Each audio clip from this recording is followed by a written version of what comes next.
In 2010, my best friend ended her life, and I started Freidom in her memory. Freidom didn't have money. Is it true that sometimes you would get leftover chalent from your mother to serve at Freidom events? We always had to make sure that the individual trying to join is actually trying to join because they need support and not because they're looking for a dating group. So Footsteps puts out this statement. So they say, we decided to stop partnering with Freidom due to a lack of safety measures. And social media erupts. There was a difference in ideology between Footsteps and Freidom. A lot of our members have never spoken to anyone of the opposite sex, and they did not know how to do that. The guy was being creepy. She comes from a community where there's arranged marriages. Right. She felt extremely unsafe. And after 5 minutes, this guy tells her, you know, you're really beautiful. I'd love to have sex with you. He was clueless, and this member turned out to be a very upstanding member for many years. At Freidom events, you can't ask someone out on a date. We have quite a few members who met at Freidom who are married today and who have families. Someone who maybe wasn't the most attractive guy took off the shirt. When the attractive guy took off the shirt, nobody complained. And they went spreading the narrative that it's unsafe. Footsteps received a complaint that a woman that I was seeing at the time asked to join Freidom. And I told her, don't join Freidom because I want to sleep with you. They never reached out to me. Mm-hmm. They never reached out to the Freidom board. Mm-hmm. They never reached out to this woman in question. See. None of this happened. Open letter shows up on social media. I think it was entitled, I am a victim of Gene Steinberg. She was Shomanagia until that point. It was music, dancing, and you, the executive director, you were drinking and you danced in a manner that involved excessive touching or even groping. She felt icky and defiled. This sounds pretty bad, I would say. It's not a great look, so it makes you look sort of unprofessional, irresponsible. It's very difficult to respond to an anonymous post. I have no idea if this happened. So I saw it as my duty to nudge people along, not pressure them, but kind of let them feel, hey, it's okay for me to go in. When you dance, it's very common. You dance with a partner, you put your hand on their back, you put your hand on their shoulder. I can totally believe that someone who is not used to this, to suddenly be with a man dancing, that could be a traumatizing experience even.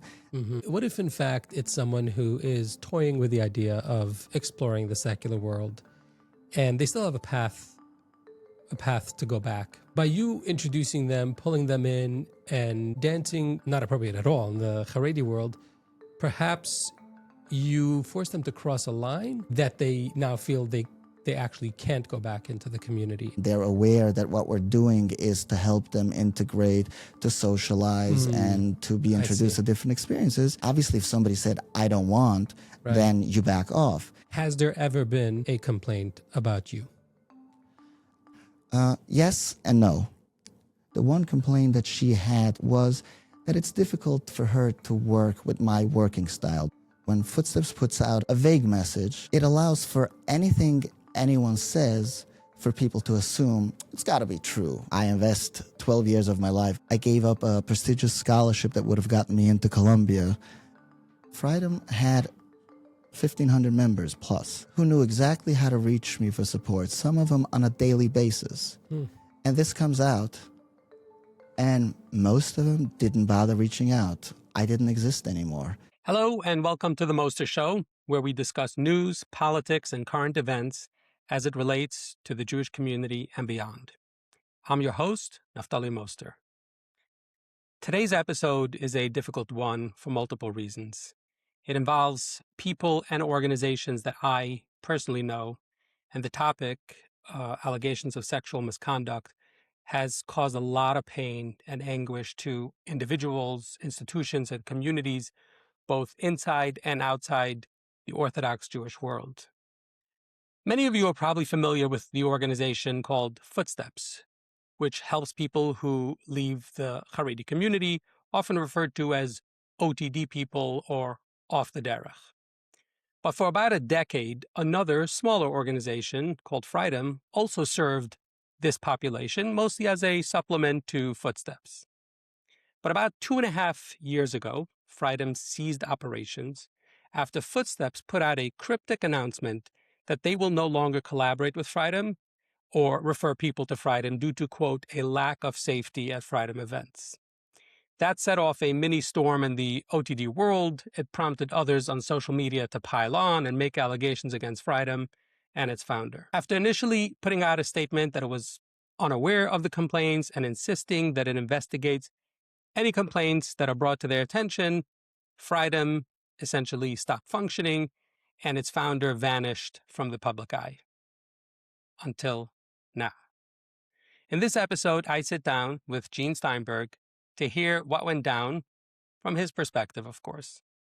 And I should note that at the very end, I will read a short statement that Footsteps executive director sent me after I gave her a heads up about the interview and the claims that Gene makes in it.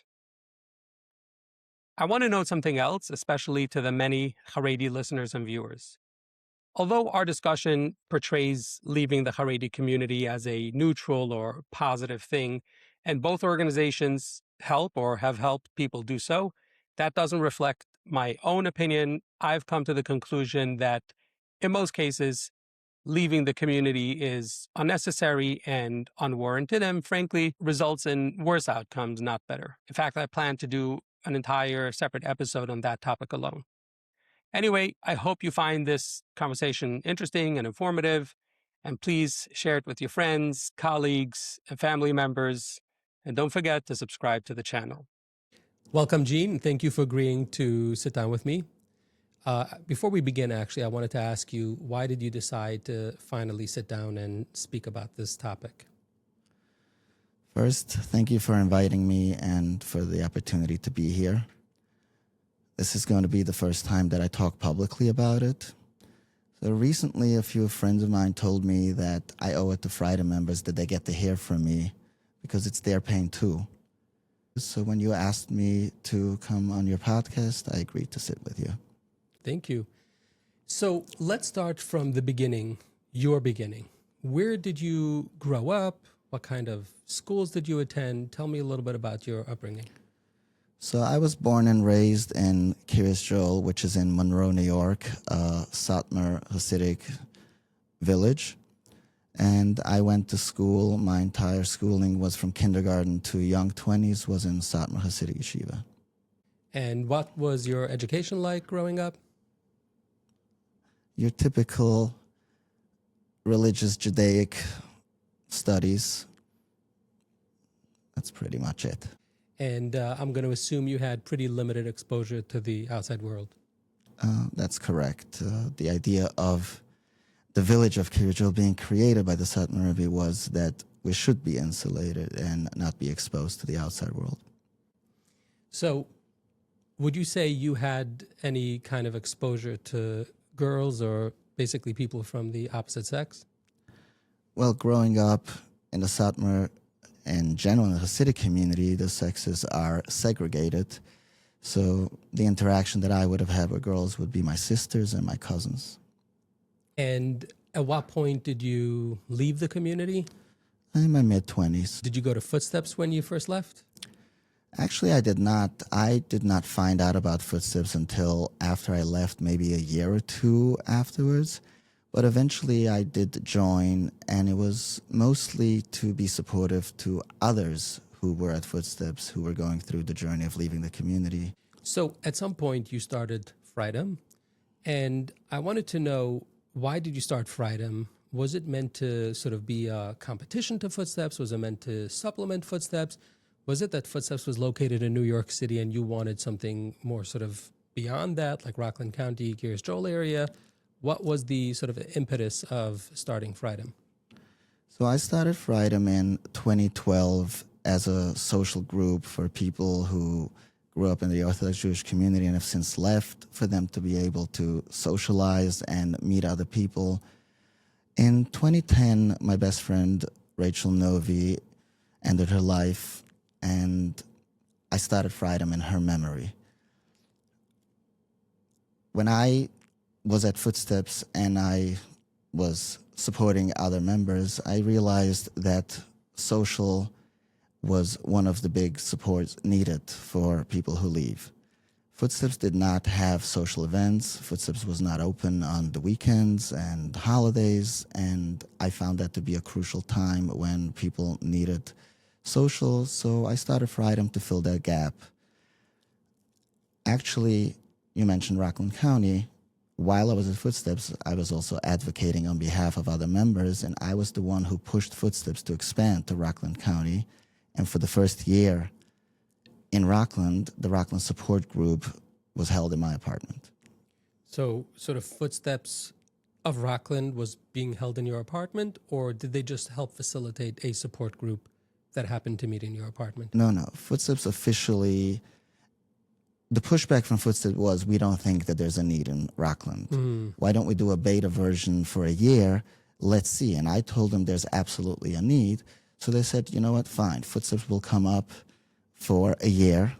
And they said, we don't have a space. Find us a space where we can host it and we'll consider it. Right.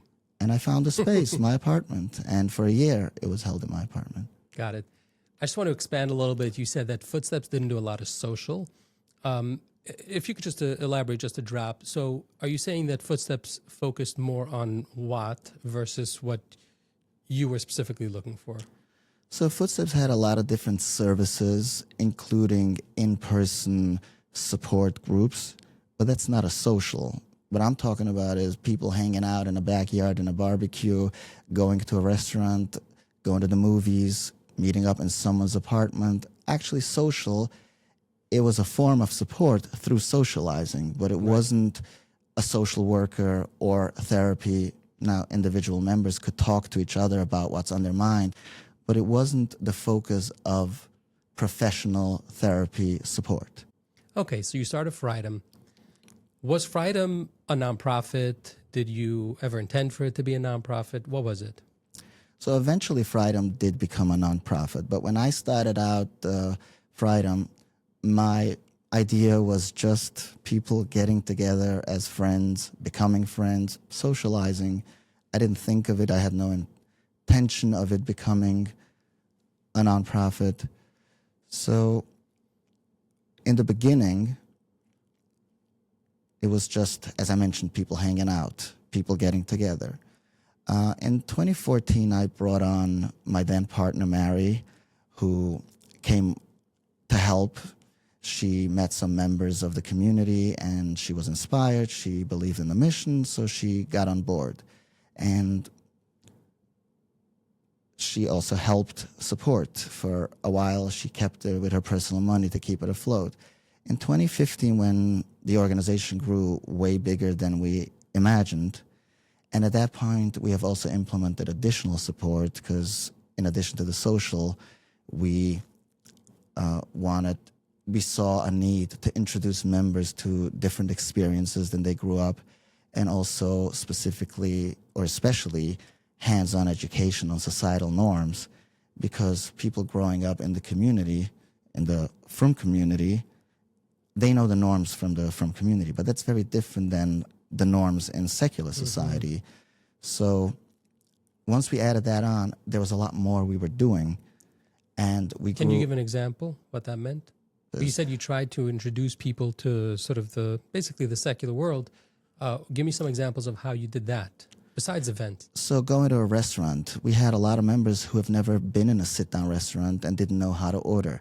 And it could be overwhelming. Wow. The menu has a lot of things. What do I order? What's an appetizer? What's an entree? And then, I have to tip? Because in the Frum world, tipping is not really the norm. So how much do I tip? Does it have to be cash? So many little things that we take for granted. Right. Someone who leaves does not know how to order a drink in a bar. Oh, wow. You name it, little things. And there was a lot. So as I said, in 2015, we grew way bigger than expected. Right. So we decided to incorporate as a nonprofit because we wanted to be able to accept donations. I see. So once we incorporated, I also asked a few friends to join to form a board because legally you need a board. So the board consisted of myself and 3 women, 2 of which were not raised Hasidic. Were you ever paid anything by Freidom? No. Sorry, I'm laughing, but that sounds like a weird question to me, because me getting paid by Freidom for what? But I worked as a volunteer for Freidom throughout, from beginning to end. Freidom didn't have money. We worked on a shoestring budget. The largest budget we had for 1 year was $20,000. Wow. And as I mentioned before we incorporated, Mary helped pay for it from her own money. And then even when we incorporated, we accepted some donations. There wasn't money for payroll and most things that organizations need. So I worked 80-hour weeks as a volunteer. And how long did you run Freidom for? 12 years. Wow. And during that time, so you didn't get paid from Freidom, you ran it for 12 years. Did you do anything else any other side jobs or main jobs, basically to earn an income? No, in the beginning, I actually was going to school for about 3 years, so I was living off my savings. Then Mary came around, and as I mentioned, she believed in the mission, so she supported it. Mary had a day job, and she volunteered as well in the evenings and the weekend. Got it. I don't know if Mary's comfortable sort of you elaborating a little bit. Why was she so passionate about this kind of topic? She met the people. Interestingly enough, when I met Mary in the beginning and when we started dating, she said, "Oh, this Freidom thing takes up too much of your time. What's so special about it? Why can't we have more alone time?" And I told her, "Come to one event and meet the people." And after one event, she told me, "I understand now why you're so passionate about this, and I get it." And she got super involved. What's her own background? Mary, too, grew up in a fundamentalist community. She was raised fundamentalist Christian, so she had some understanding, and I guess she could relate to some of the things, even though she had way more exposure to secular society, and she still could not believe certain things that our members were clueless about. Okay, great. So how did Freidom work? Like, how did people join Freidom? So we would post everywhere on social media about the existence of Freidom. Members would reach out to try to join. We would set up an intake vetting process. And once they were vetted and approved, there was somewhere where they could see the online events, and people would register RSVP for the events. And we didn't put out the actual location for safety reasons. We didn't put out the actual address. Until the day of the event, we only sent it to the individuals who were vetted, who had registered. And I know you sort of alluded to it before, but how did paying for the basic expenses work? Who paid for the food or, the just basic necessities? So it varied, but for many events, members pay their own way. If we went to a restaurant, they would pay their own food and drinks. If we went to a movie or some type of venue, they would pay for their own ticket.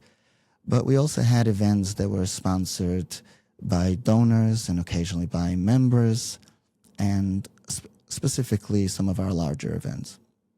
I see. Is it true that sometimes you would get leftover cholent from your mother to serve at Freidom events? No, it wasn't sometimes. It was all the time. Okay. Wow, glad I asked. It's my understanding, and you've sort of alluded to it, that Freidom had some very strict policies around confidentiality and safety. Can you tell us more about that? So, in general, attending, specifically for people in the community, but even people who have already left and may have a custody battle going on or may have work, business in the community, it's a big risk for them to be seen at a Freidom event. So our vetting process was twofold. Number one, we try to make sure that this potential member is safe for the Freidom community, but also we would try to make sure that the Freidom community is safe for that individual. Because a lot of times people just assumed, oh, if I go to Freidom, it's safe, there's no risk. And you always take a risk when you attend one of those events. So we would make sure, and we put a lot of emphasis, that the individual understands the risk they're taking and then makes an educated decision whether they want to join. So there are two types of safety concerns I could see. One is this sort of the safety from the confidentiality, like the fear of being caught by the community, right? So going to Freidom is a no-no, right? People were supposed to be in their community, go to shul, whatever, not be seen in a place where other OTD, formerly religious people, hang out. I get that. What are some other sort of potential safety concerns you were taking into consideration? So we always had to make sure that the individual trying to join is actually trying to join because they need support and not because they're looking for a dating group or they think it's fun or they, as you mentioned, want to just come and see who's there so they can report back.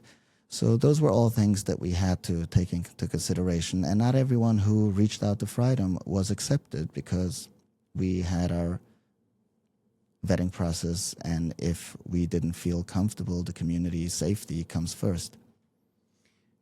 And during the time you ran Freidom, you also launched another initiative. You're referring to Kind Air, which is Kind Air was a listening hotline for anyone who is or was Orthodox Jewish. Kind Air was independent of Freidom, and the reason being because it also served from Jews. Interesting. So did you get a lot of calls from Jews? How did it work? We did get quite a few. So the people who reached out to our hotline were usually the ones who were looking for an outlet where you can have a non-dogmatic, non-judgmental listening ear.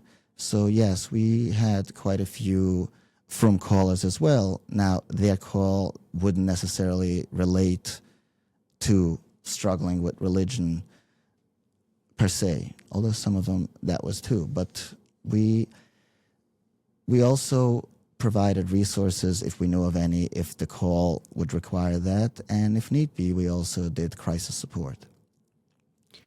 So let's get into the actual topic of what happened to Freidom since then. So in around September of 2023, Footsteps, which is a different organization that serves, formerly Haredi Jews, I guess, puts out this email statement of some sort saying that they've decided to stop partnering, I think, with Freidom. And so before we continue, what was the extent of the partnership between Footsteps and Freidom in the first place? So we didn't actually have a partnership with Footsteps. The only two things that we had, so Footsteps had reached out to us asking us to provide a list, if we can provide them a list of our events so that they can include it in their weekly email to the members so their members have options of social. And additionally, whenever we had a community safety concern, we would always share it with Footsteps. Even though we had membership confidentiality, we believed that community safety supersedes member confidentiality, so we would share with them any concerns in that regard. So when Footsteps put out the message that they're no longer going to partner, what that meant is that they're no longer going to include our events in their weekly email. So Footsteps puts out this statement. So they say, we decided to stop partnering with Freidom due to, I think, a lack of safety measures, something like that. And social media erupts. Obviously, I'm talking about OTD social media. It's pretty contained. And initially, it seemed like people didn't know what was happening, why, what were the safety concerns. I think some people maybe had some sort of guess that there's always been like a bit of a rivalry, perhaps, between Footsteps and Freidom, but nothing major. So this came a little bit as a surprise. So at that point, did you know what lack of safety Footsteps was referring to? No, we didn't have any idea of what the complaint was because Footsteps did not tell us what it was. So, but let me break this down to you. There was a difference in ideology between Footsteps and Freidom over the years. there's this perception that at Footsteps you need to know how to behave and interact socially before you come to Footsteps, or you risk getting suspended or banned. At Freidom, we believe that this is the place where you come to learn how to socialize, how to interact in secular society. Our members come from a community where the sexes are segregated. A lot of our members, when they first started out, were socially awkward because they have never spoken to anyone of the opposite sex and they did not know how to do that. So we very much believe that this is the place, among other things, where we would educate you. So if somebody made a mistake, it was our job to let them know and teach them on how to do better. I'm not talking about egregious mistakes. I'm talking awkwardness. Now, we took community safety very seriously, and if somebody made a mistake, either we talked to them and educated them, or if need be, we would suspend them and require them to work with a social worker until they can resume their membership, or we would ban them. Mm-hmm. So, which social worker? You would provide that, or they would have to find it on their own? No. So we either told them if you can get to go to Footsteps as a social worker or on your own. We require that you have a social worker. We did not provide. We didn't have money for social workers, and we required also that we have permission to discuss their case if they wanted to come back with their social worker. So what happened at some point, some of our volunteers wanted Freidom to adopt and take on the policy, or more the ideology of Footsteps, where it's discipline first, educate later. People were uncomfortable. People said, oh, I don't feel comfortable here. People making me feel unsafe. Now, there's a big difference between actually someone doing something inappropriate and someone being awkward and someone else feeling unsafe. And I'll give you some examples to explain what I mean. So there was I received a complaint that a woman was made uncomfortable by a guy, but the guy was being creepy. I spoke to this woman and I asked her what happened. Turns out that a guy was interested in her, asked her out on a date, she declined, and the guy respected and moved on. But to this woman, she was never used to being asked out. She comes from a community where there's arranged marriages. Right. She felt extremely unsafe, uncomfortable. So instead of approaching the guy, we spoke to her and we educated her about courting in secular society and how things work, and that it's totally okay. She did the right thing to say no if she's not interested, that there shouldn't be any pressure and people need to respect the boundaries. And if someone doesn't respect the boundaries, that's something that they should report. But in this case, while it's true that she felt unsafe or uncomfortable, the guy did nothing wrong. I see. Another example, a woman told me that a new member showed up to an event. They spoke for 5 minutes, and after 5 minutes, this guy tells her, you're really beautiful. I'd love to have sex with you. Are you interested? And the woman said no. And the guy's like, okay, and moved on. I approached the guy. I asked him, I said, I heard a complaint. Is it true? And he said, yes. Why? Did I do something wrong? And I had to explain to him, he was clueless.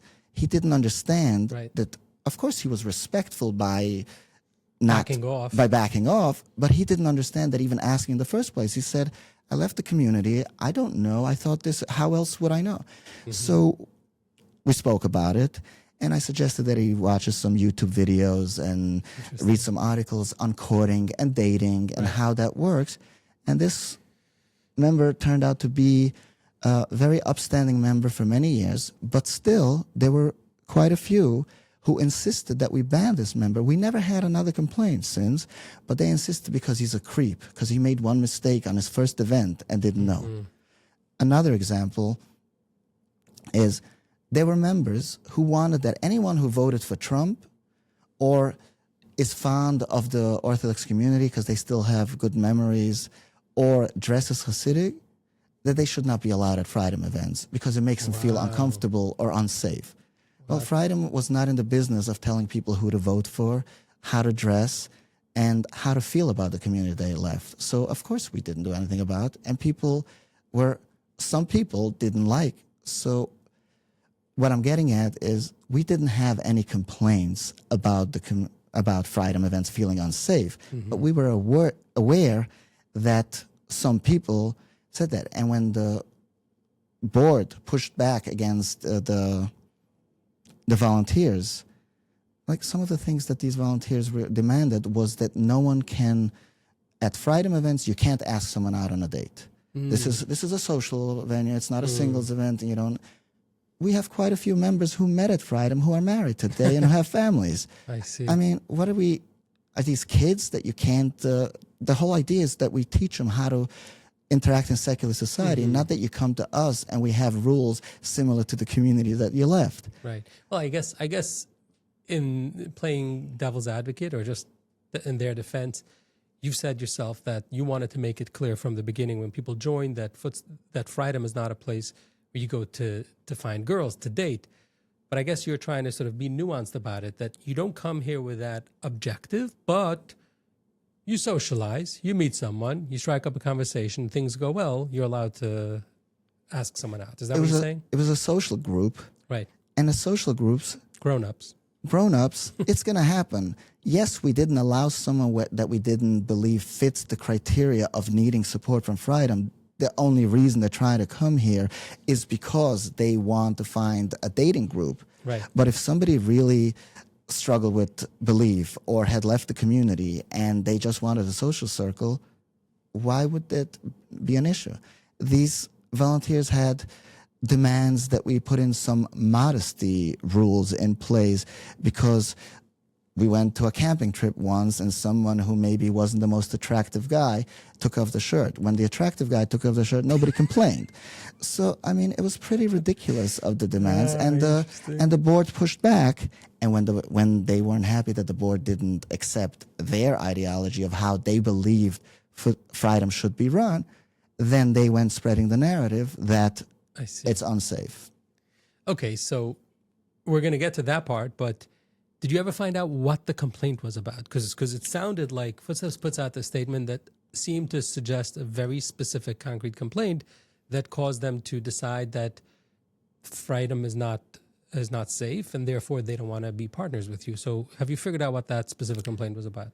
Yes, eventually we figured out, and it turned out that it was an untrue story that Footsteps did not bother to investigate. Let me just tell you how it started.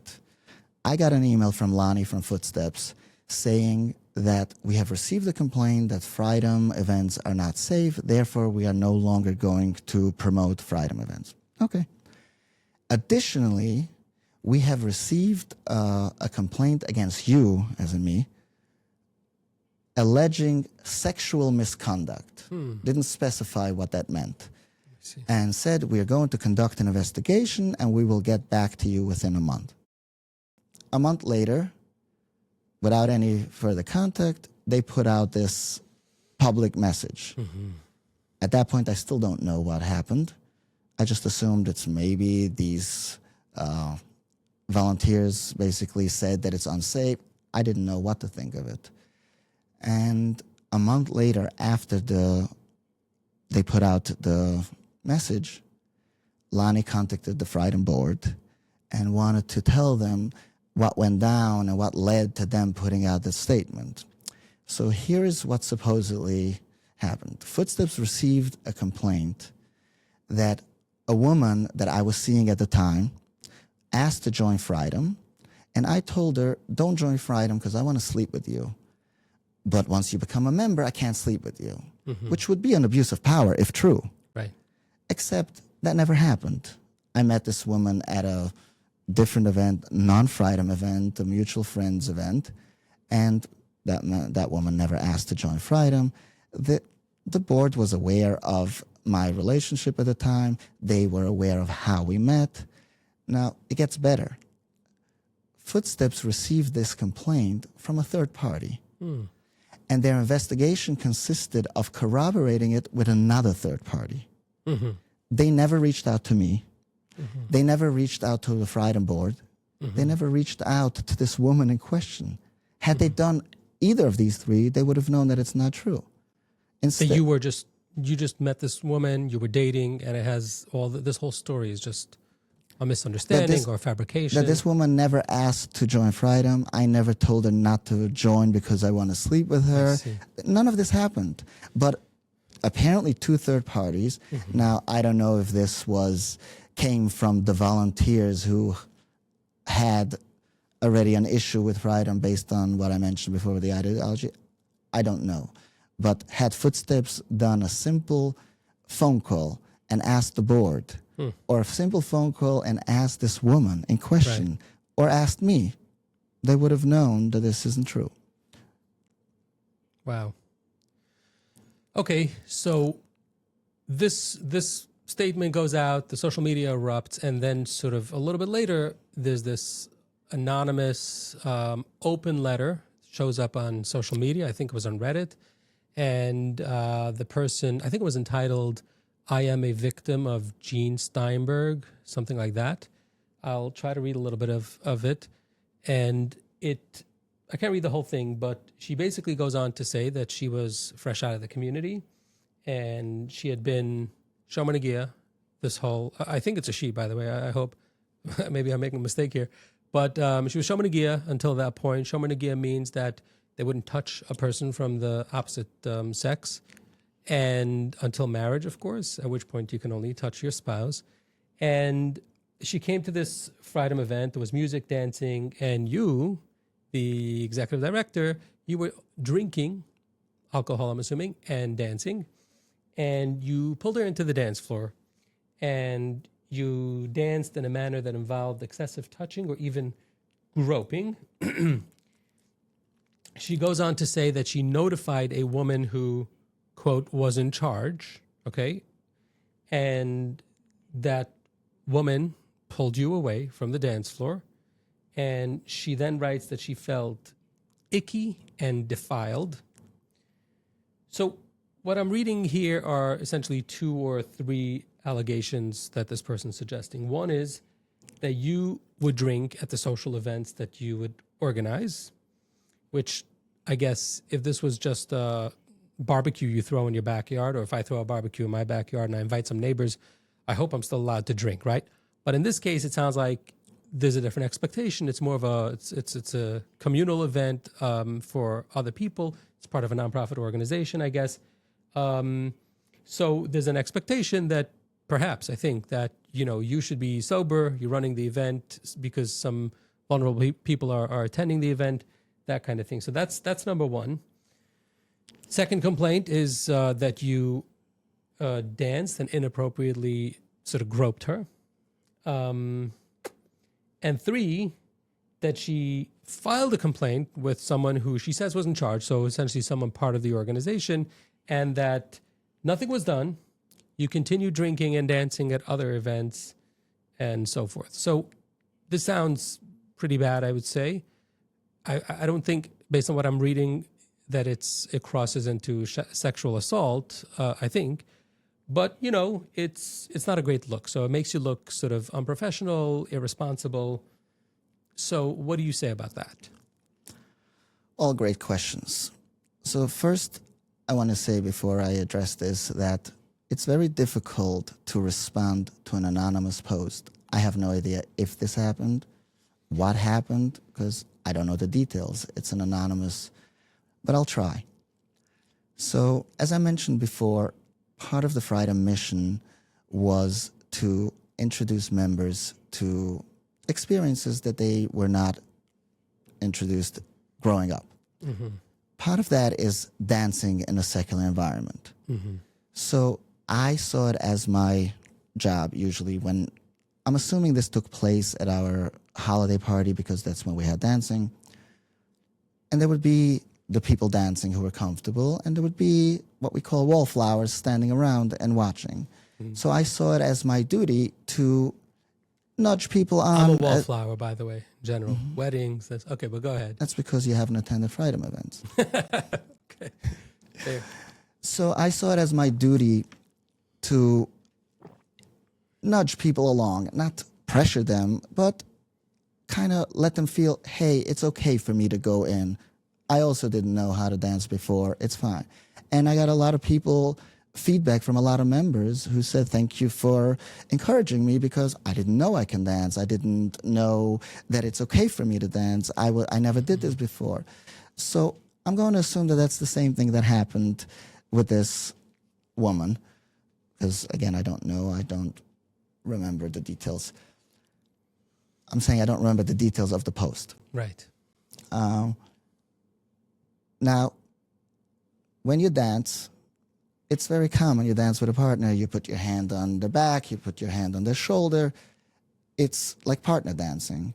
And I can totally believe that someone who grew up, as you said, Shomer Nagia, who is not used to this, to suddenly be with a man dancing and being touched on your shoulder or on your back, that could be could be a very maybe traumatizing experience even.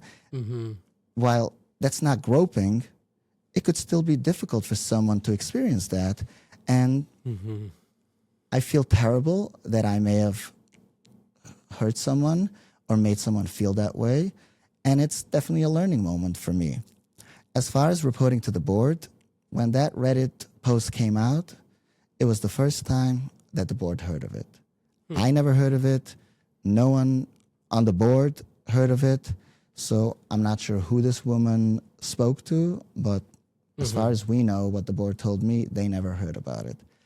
Now, as far as drinking, that's valid criticism. And I'm going to try to explain, and I want to be clear, that's not me making excuses. I just want to explain where my mindset, where I came from. As I mentioned, when we started Freidom, this was a social group, people hanging out, similar to being in your backyard having a barbecue, drinking, going out, and doing things of that type. I would drink with them. I treated everyone as an equal. I didn't see it as a hierarchy, it was just friends getting together. Right. Over time, the organization evolved. It became more of a serious support group. And in hindsight, I too should have evolved and stopped drinking with them. But I continued and didn't realize that now it's no longer. I just saw your mindset was still sort of like, oh, this is like an informal gathering. We hang out friends. I didn't think it was informal because we became more formal. But my mindset was, these are still people that I view as friends, that I view as equals, and I'm hanging out with them. Right. Now, I did make sure that every event, even though I drank, that there was someone else, most of the time Mary, but I always made sure that there was some organizer or host that did not drink, so that if I drink and I'm not in the best place to be in charge, that someone is in charge. I still cared about that.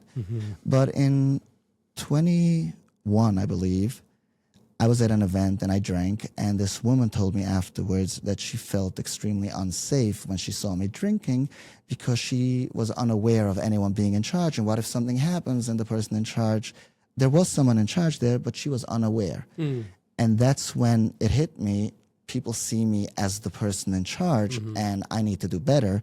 I contacted the board. I shared with them the complaint that I received, and I told them that community safety is most important, and I won't be drinking anymore at events. And since 21, I have not drank at events. So you're saying you proactively went to the board to out yourself as essentially as having been drunk or drank at an event, and you self-imposed on yourself that you're no longer going to drink. So it has nothing to do with that incident that I mentioned before about a woman claiming that you pulled her in and, danced inappropriately? No, I was unaware of that incident, of that Reddit post, but I didn't feel like I outed myself. I reported to the board everything. I communicated with the board. The board is there to help the organization run properly, and that's their duty.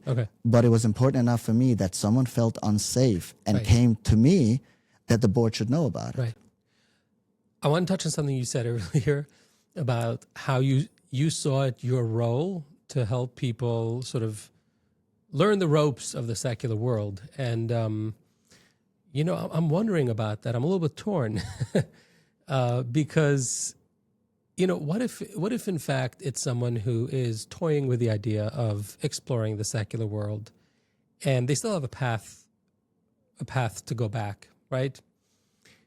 By you introducing them, pulling them in, and yes, even dancing what would be considered appropriate in the secular world, but not appropriate at all in the Haredi world, perhaps you force them to cross a line that they now feel they actually can't go back into the community having crossed that threshold. I'm just curious about this. It's a valid point. Haven't thought of it that way. But the way I saw it was somebody comes here to receive the support and they're aware that what we're doing is to help them integrate, to socialize, and to be introduced to different experiences. I said, obviously, if somebody said, I don't want, then you back off. Now, most of the time people say, nah, but it's more social peer pressure that they're worried, oh, I'm going to look weird when I dance kind of thing. So you encourage them a little bit and hopefully they do it. But to your point, I want to say, when I mentioned I worked 80-hour weeks, we didn't have events for 80 hours a week. A lot of what I did was one-on-one working with members and being supportive in whichever way they needed. And we had, I wouldn't say a lot, but I would say more than a dozen members that I'm aware of who came, explored with Freidom, struggled, and either they still believed or they didn't believe, but it was just too difficult for them to navigate secular society. They were used to, they knew the ins and outs of the Frum community, and they would come to me and discuss it. And not once have I tried to persuade someone to not go back to the community. In fact, there were members where I told them, it sounds like you've thought about this. This makes sense. You got to do what's best for you. Right. My sole goal of running Freidom was to assist people in ways that they want and whatever makes them happy, hopefully. And if going back to the community is what makes you happy or makes your life easier, even if you're not happy, but it's happier than living the secular life, then that may be the best decision for you. It's an individual journey, and I would encourage. In fact, I had at least 3 members who went back fully into the community, but every now and then reached out for support for specific things that they felt that they could only talk to me. And I would provide the support just the same way because why not? I didn't have an agenda other than trying to assist and support individuals in the way they want to be supported. Okay, so aside from these things that we discussed, the incident which Footsteps seems to have alluded to, which according to you was a misunderstanding, it was your own girlfriend, had nothing to do with Freidom. I want to clarify, it wasn't a misunderstanding, it was untrue. Okay, there was that. There was the incident that someone anonymously posted on Reddit and then Facebook, which you're saying no one from Freidom even knew about that incident, so not that. And then there was the incident where someone did tell you that you drinking made them concerned and you voluntarily gave up drinking during events. Has there ever been, prior to that, had there been a complaint about you? Yes and no, and I'll explain. In 22, a mentor volunteer, which is someone who mentors our younger volunteers, came to the board and told them that I've been sexually harassing a younger volunteer. And the board took this very seriously. They had to, they decided they're going to investigate. Obviously, I told the board that I have no idea what they're talking about because I never did anything of that sort, but the board couldn't take my word. After their investigation was done, the board told me that they had reached out directly to the younger volunteer who supposedly I was sexually harassing, and that volunteer told the board, both over phone and in writing, that I never sexually harassed her, that I never made her feel unsafe. She feels very comfortable around me. The one complaint that she had to the mentor was that it's difficult for her to work with my working style, that I can be micromanaging or something like that. And that was the complaint. It was the mentor who on her own decided to tell the board that it was sexual harassment. Why do you think that person did that? I don't know, but the mentor themselves told the board that the younger volunteer did not complain of sexual harassment Oh. because she didn't know it's sexual harassment. She had to explain to her that it's sexual harassment, and she took it on her own to tell the board about sexual harassment. And the volunteer, the younger volunteer, also told the board that I never said sexual harassment. I never felt unsafe. That didn't come from me. Interesting. Okay. So one other thing I saw on Facebook, I think, or whatever social media, was the suggestion that sexual assault, or at least sexual harassment, was essentially running rampant and at Freidom events. Essentially that I think the guys didn't respect boundaries and stuff like that. Is that true? What do you say about that? I saw those posts as well. No, it's not true. We took community safety and complaints very seriously, specifically complaints about people not respecting boundaries. I can say that in the 12 years of Freidom, I can count on one hand, less than one hand, the number of complaints of sexual assault and stalking that we have received. And in two of those cases, it turned out to be that there was two people who were romantically or intimately involved, which complicates things a lot more. It's unfortunate when Footsteps puts out a message, a vague message, it allows for anything anyone says for people to assume it's got to be true, because their Footsteps wouldn't put out a message if there wasn't something major going on. So that basically led to people posting whatever they felt like. So I saw a post where a member complained and said that the Freidom board did not address what they complained about. I and the board spoke to that member and we discussed it and resolved it. So I have no idea where it's coming from for someone to say that it wasn't. The member afterwards said that the resolution was good. So I don't know where that comes. I saw a post by a former member, someone who actually had allegations of physical sexual assault, post that the board wronged them. Conveniently left out the part what they were accused of and that they were banned. People reading that post Sorry, I need to pause you. Someone puts out a post alleging that they were sexually harassed? No, I'll explain. Okay. Somebody puts out a post that the Freidom board wronged them. When there were issues online, people are posting about everything. I see. I also had something. The Freidom board wronged me. I'm not alone. This is everyone. I see. This member was banned by Freidom. There were allegations of physical sexual assault. I see. Actual assault. And which they left out that there were allegations, and they left out the fact that they were banned. So people reading their post assumes they don't even know that this is no longer a Freidom member, because when we took action, we didn't necessarily announce this so-and-so was banned or so-and-so was placed on probation, because member confidentiality still applies, but we took action. So by Footsteps putting out that message, it gives credence to anyone and everyone to write whatever they want, and it sounds believable.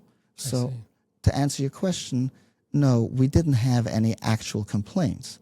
We knew the rumors about, oh, it's unsafe, or that the board didn't do anything, but no, that did not happen.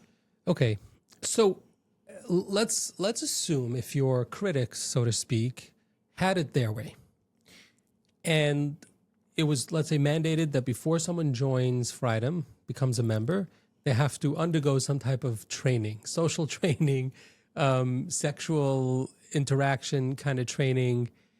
You know, would your organization and your population that you serve be able to live with that kind of requirement? So I believe we actually did that.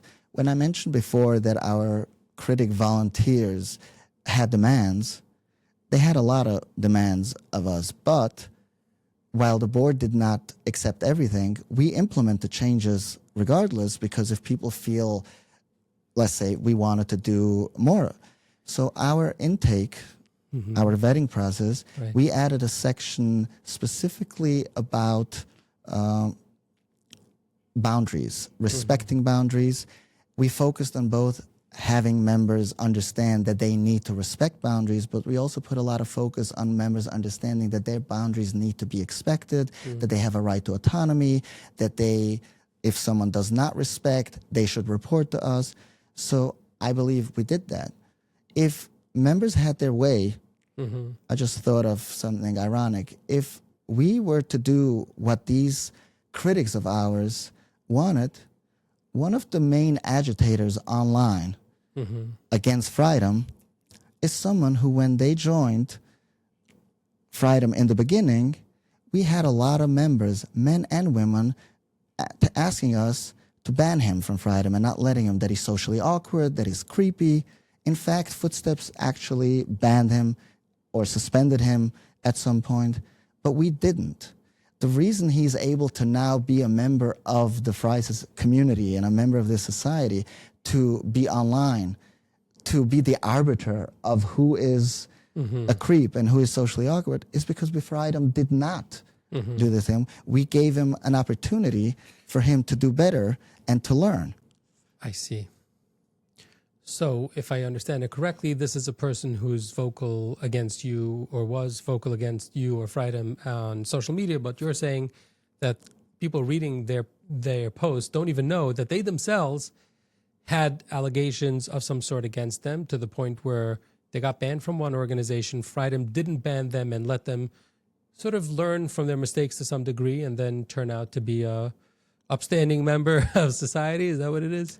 What I'm saying is that Freidom's policy was to not ban people for being socially awkward, or for people considering Interesting. making a mistake and people saying, oh, he's a creep, and we allowed that. And as a result, we have many members who are upstanding citizens in the Fry community because we didn't just ban them and kick them out because somebody felt that we should.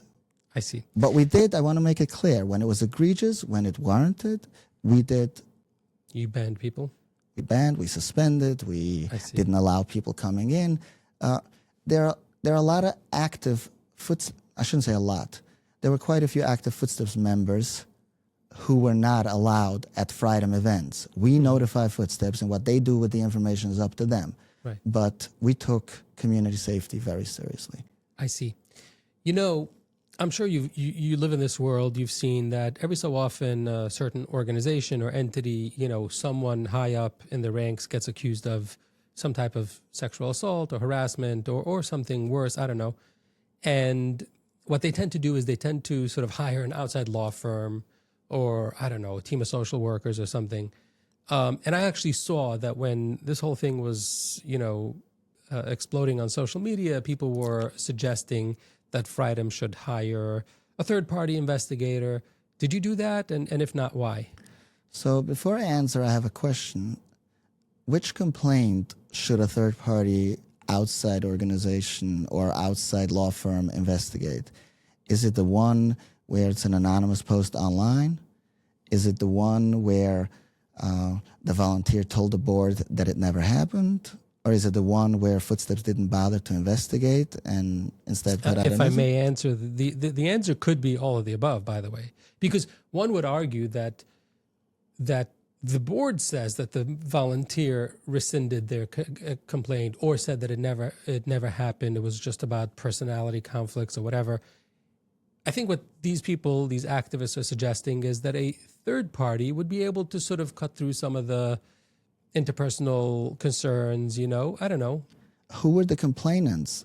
I know there was online, and I know people, as I mentioned before, said Freidom feels unsafe. But I gave you an example, or multiple examples, of what unsafe felt. But you know what?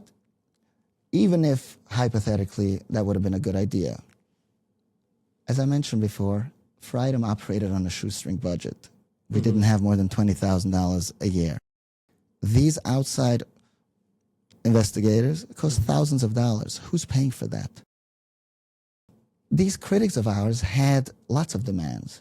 one of the things that they demanded was that every Freidom event needs to have a social worker, a licensed social worker present.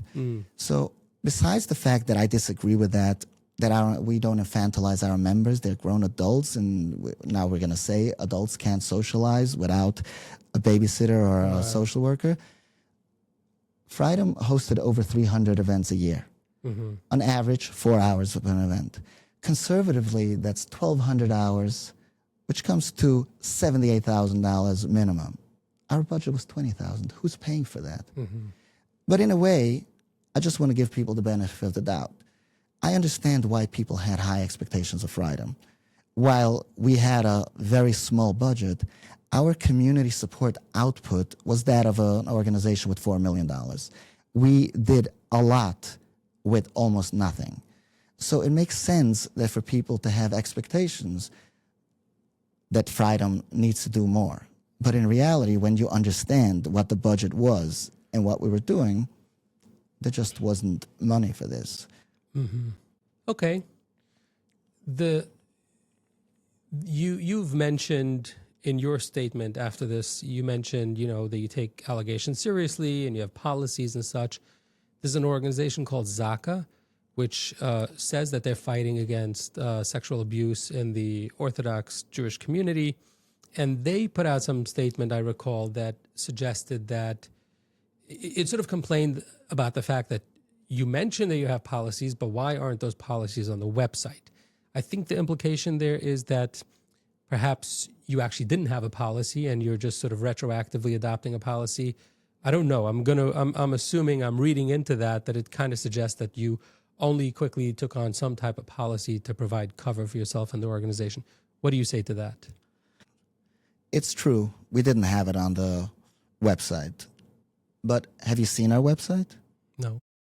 We didn't have a budget for a website. Our website was basically put together when Mary had a little extra time between putting so many hours in evenings and weekends on events after her day job. Whatever she could put together in the way she could put together with occasionally help of a member, that's pretty much what our website was. And yes, there's a lot we could have done differently if we had a $4 million budget, but we didn't. Okay, so you mentioned Mary a few times. I don't know if she's comfortable us speaking in her absence, but do you know how she's felt about this whole thing? Of course I do. She was livid. She gave years of her life, tons of money of her own personal income to invest in this organization, in the members, in the community, because she believed in the mission. She was there. She knew none of this was true because most of the things that they were saying, she was just as much there at the events. She was aware of how we handled complaints, that we actually took action, and we didn't take action lightly. It was discussed at length because it is a sensitive thing making. We can make a decision and we can ruin someone by taking action if it's not really something. So of course she was upset about all this. This is something that she poured her heart and soul in, and to come up with allegations against me that she knew were not true. But also it wasn't just allegations against me. She was part of the board, and this was part of Freidom. So I do know how she felt. Okay, so in your statement, the statement that Freidom put out after this erupted, you seem to suggest that you will investigate to find out what the complaint is and so on and so forth. And that, I don't know, presumably you would make it right and then sort of continue on. But it's my understanding that there have been no Freidom events ever since, that you essentially ceased operation, haven't seen you much in the public. So what happened? As I mentioned, by Footsteps putting out a vague message, it allowed for everything to be believable, which made for a very toxic environment. The last 2.5 years have been very painful. I invest 12 years of my life, or 15 years of my life actually, into a community that I believe in, that I love, that I care about. I gave up a prestigious scholarship that would have gotten me into Columbia because I was devoted and I couldn't do both and I wanted to focus on this. For all of that to be gone overnight because some organization couldn't be bothered to actually not investigate, but a simple phone call, as I mentioned before, that's super painful. But what's also very painful is Freidom had 1,500 members plus. There were many members who knew exactly how to reach me for support, some of them on a daily basis. And this comes out, and most of them didn't bother reaching out. I didn't exist anymore.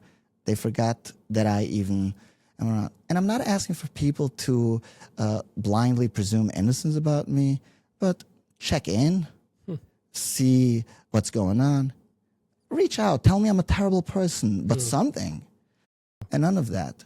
I remember when I left the Orthodox community, I had over 30 people from the Frum community reach out to me, checking in. Did anyone hurt you? Is there something we can do to be supportive? What do you need? I knew that they love me. I knew that they care about me. Of course, that's not where I wanted to be, but it makes sense. You don't simply overnight forget about someone and move on. There was a time I went back to the community. I went back to KJ. It was a holiday, and I ended up going to shul. And they were so excited for me to be back. They were so enthusiastic in how they received me, even though you would think I left and the way I look. So I just think of it, the irony that the community that I helped build couldn't wait to ostracize me, but the community that I left couldn't wait to welcome me back. So it's difficult. Over the last year, over the last 2.5 years, I had to convince myself that I don't care about the Freud community, that it doesn't matter to me, they're irrelevant, I've moved on. But I know that's not true, because deep down I care about them, and I very much care about Freidom's mission. So it's extremely difficult, and I don't know where I'm going from here. The way I see it is, for 15 years, I was busy taking care of everyone else. Right now, I'm taking time to focus on myself. We'll see. Wow. Okay. All right. Wow, this was a tough one, Gene. Thank you so much. Is there anything else you want to add before we go? I just want the Freidom community and the Freidom members to know that I love them, I care about them, I miss them, I wish things were differently, and I'm hoping that we can all move forward and heal from this, and hopefully people are doing well. And I also want to thank you for this opportunity. I appreciate you. I hope you enjoyed my conversation with Gene Steinberg. As promised, here's the statement Footsteps sent me, which I agreed to share with my listeners. Quote, Footsteps' top priority is to promote a safe and respectful environment for our members. In 2023, Footsteps received multiple credible reports about safety concerns at Freidom. In order to center member safety, we made the difficult decision to no longer refer to or endorse Freidom. End quote. Before you leave, please remember to like, comment, and share, and don't forget to subscribe to this channel. Thank you, and have a great day.